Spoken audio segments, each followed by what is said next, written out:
گزشتہ درس میں فتنہ دجال کے بارے میں آپ کے سامنے ذکر کیا گیا تھا۔ جناب نبی کریم صلی اللہ علیہ وسلم نے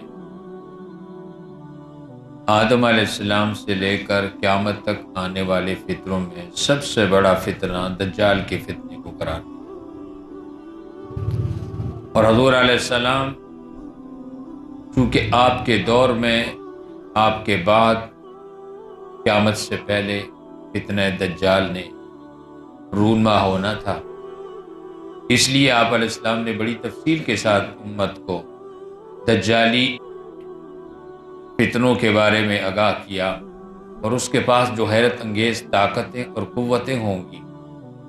جس کا حاصل اور خلاصہ یہ ہے کہ دجال اور دجالی قوتیں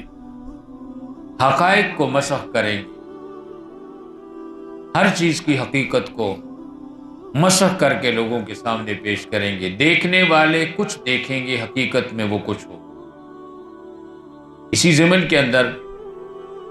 سورہ کہف کا پہلا واقعہ آپ حضرات نے اصحاب کہف کا واقعہ سنا۔ 4 واقعات اس سورت کے اندر ہیں، جو لوگ سورہ کہف کو سمجھ کر پڑھیں گے اور ان واقعات سے عبرت حاصل کریں گے اور ان واقعات سے ایمان بنائیں گے، یہی وہ خوش نصیب لوگ ہیں جن کے بارے میں آپ علیہ السلام نے فرمایا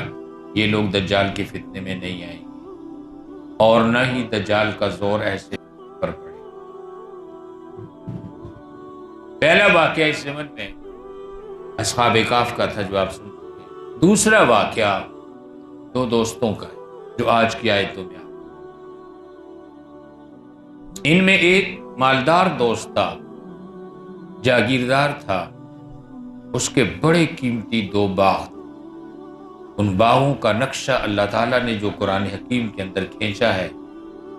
انگور کے باغ تھے اور ان کے کناروں پر کھجور کی باڑ تھی، اور ان باغوں کے اندر فصل بھی تھی۔ آپ نے دیکھا ہوگا آم کا باغ ہوتا ہے اور بیچ میں گندم بھی لگی، کھجور کا باغ ہوتا ہے اور بیچ میں گندم اور باجرہ اور جو بھی لگا ہوتا ہے۔ یہ ایکسٹرا فائدہ ہوتا ہے، زراعت کا فائدہ بھی باغوں کے مالکان حاصل کرتے ہیں۔ اور پھر ان باغوں کے بیچ میں نہر بھی پانی کی جاری، اتنے سرسبز و شاداب ہوں گے، کتنا وافر پانی ان کو ملتا ہوگا اور کتنا اچھا پھل لاتے ہوں گے۔ فرمایا وَاضْرِبْ لَهُمْ مَثَلَ الرَّجُلَيْنِ، اے پیغمبر آپ ان لوگوں کے سامنے مثال بیان کیجئے 2 مردوں کی، جعلنا لأحدہما جنتین من عناب، ان 2 میں سے ایک کو ہم نے 2 باغ عطا کیے انگور کے، وحففناہما بنخل، اور ہم نے اس کے ارد گرد جو ہے کھجوروں کی باڑ لگا دی، وجعلنا بینہما زرعا، اور اس کے بیچ کھیتی بھی تھی۔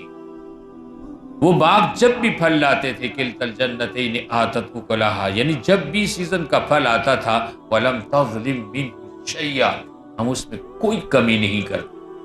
یہ پورا پورا پھل دیتے تھے۔ وفجرنا خلالہما نہرا، اور ہم نے ان کے بیچوں بیچ پانی کی نہر بھی جاری کر،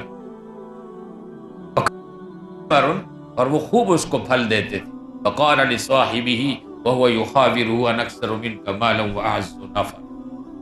میں نے عرض کیا تھا سورہ کہف کے 4 واقعات کے اندر مادیت اور ایمان کی کشمکش۔ اس واقعہ میں بھی دیکھیے، ایک وہ ہے جس کے پاس مال دولت کی فراوانی ہے، جاگیردار ہے، باغوں کا مال ہے اور بڑے قیمتی باغ ہیں اس کے، خوب کماتا ہے، خوب کھاتا ہے، خوب اللہ کی دی ہوئی نعمتوں سے تلذذ حاصل کرتا ہے، اور اس کا دوست ہے اور وہ غریب ہے ایمان والا، اس کے پاس وسائل نہیں ہیں۔ یہ جو مالدار دوست ہے،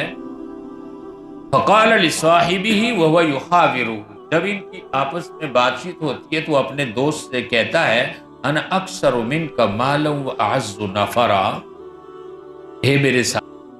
میں تجھ سے زیادہ مالدار ہوں، زیادہ سرمایہ دار ہوں، واعز نفرا، اور میرے پاس افرادی قوت بھی زیادہ ہے. یقیناً مالدار ہوگا، غریب آدمی تو ایک بیوی نہیں رکھ سکتا، تو مالدار نے 4 بیویاں رکھی ہوں گی اور 1.5-2 درجن بچے بھی ہوں گے. اس لیے اس نے کہا کہ میرے پاس افراد بھی زیادہ ہیں، نوکر چاکر بھی ہیں، ملازم بھی ہیں،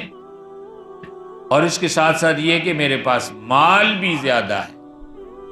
دراصل اللہ تعالیٰ اس واقعہ سے ہمیں یہی بتانا چاہتے ہیں کہ دنیا اور دنیا کی نعمتیں، سامان راحت، وسائل کی فراوانی، مال دولت، باغات، فصلیں، حقیقت میں یہ کچھ بھی نہیں. اس کے اوپر کبھی بھی انسان کو گھمنڈ نہیں کرنا چاہیے. اگر آج آپ کے ہاتھوں میں بہت کچھ ہے تو ایک لمحے کے بعد ممکن ہے اللہ تعالیٰ آپ سے سب کچھ لے لے. تو اس لیے کبھی دنیا اور دنیا کی نعمتوں پہ اور وسائل پہ اور مال اور دولت پر انسان کو گھمنڈ نہیں کرنا چاہیے اور اترانا نہیں چاہیے، اور ان چیزوں پر اعتماد اور بھروسہ کبھی نہیں کرنا چاہیے.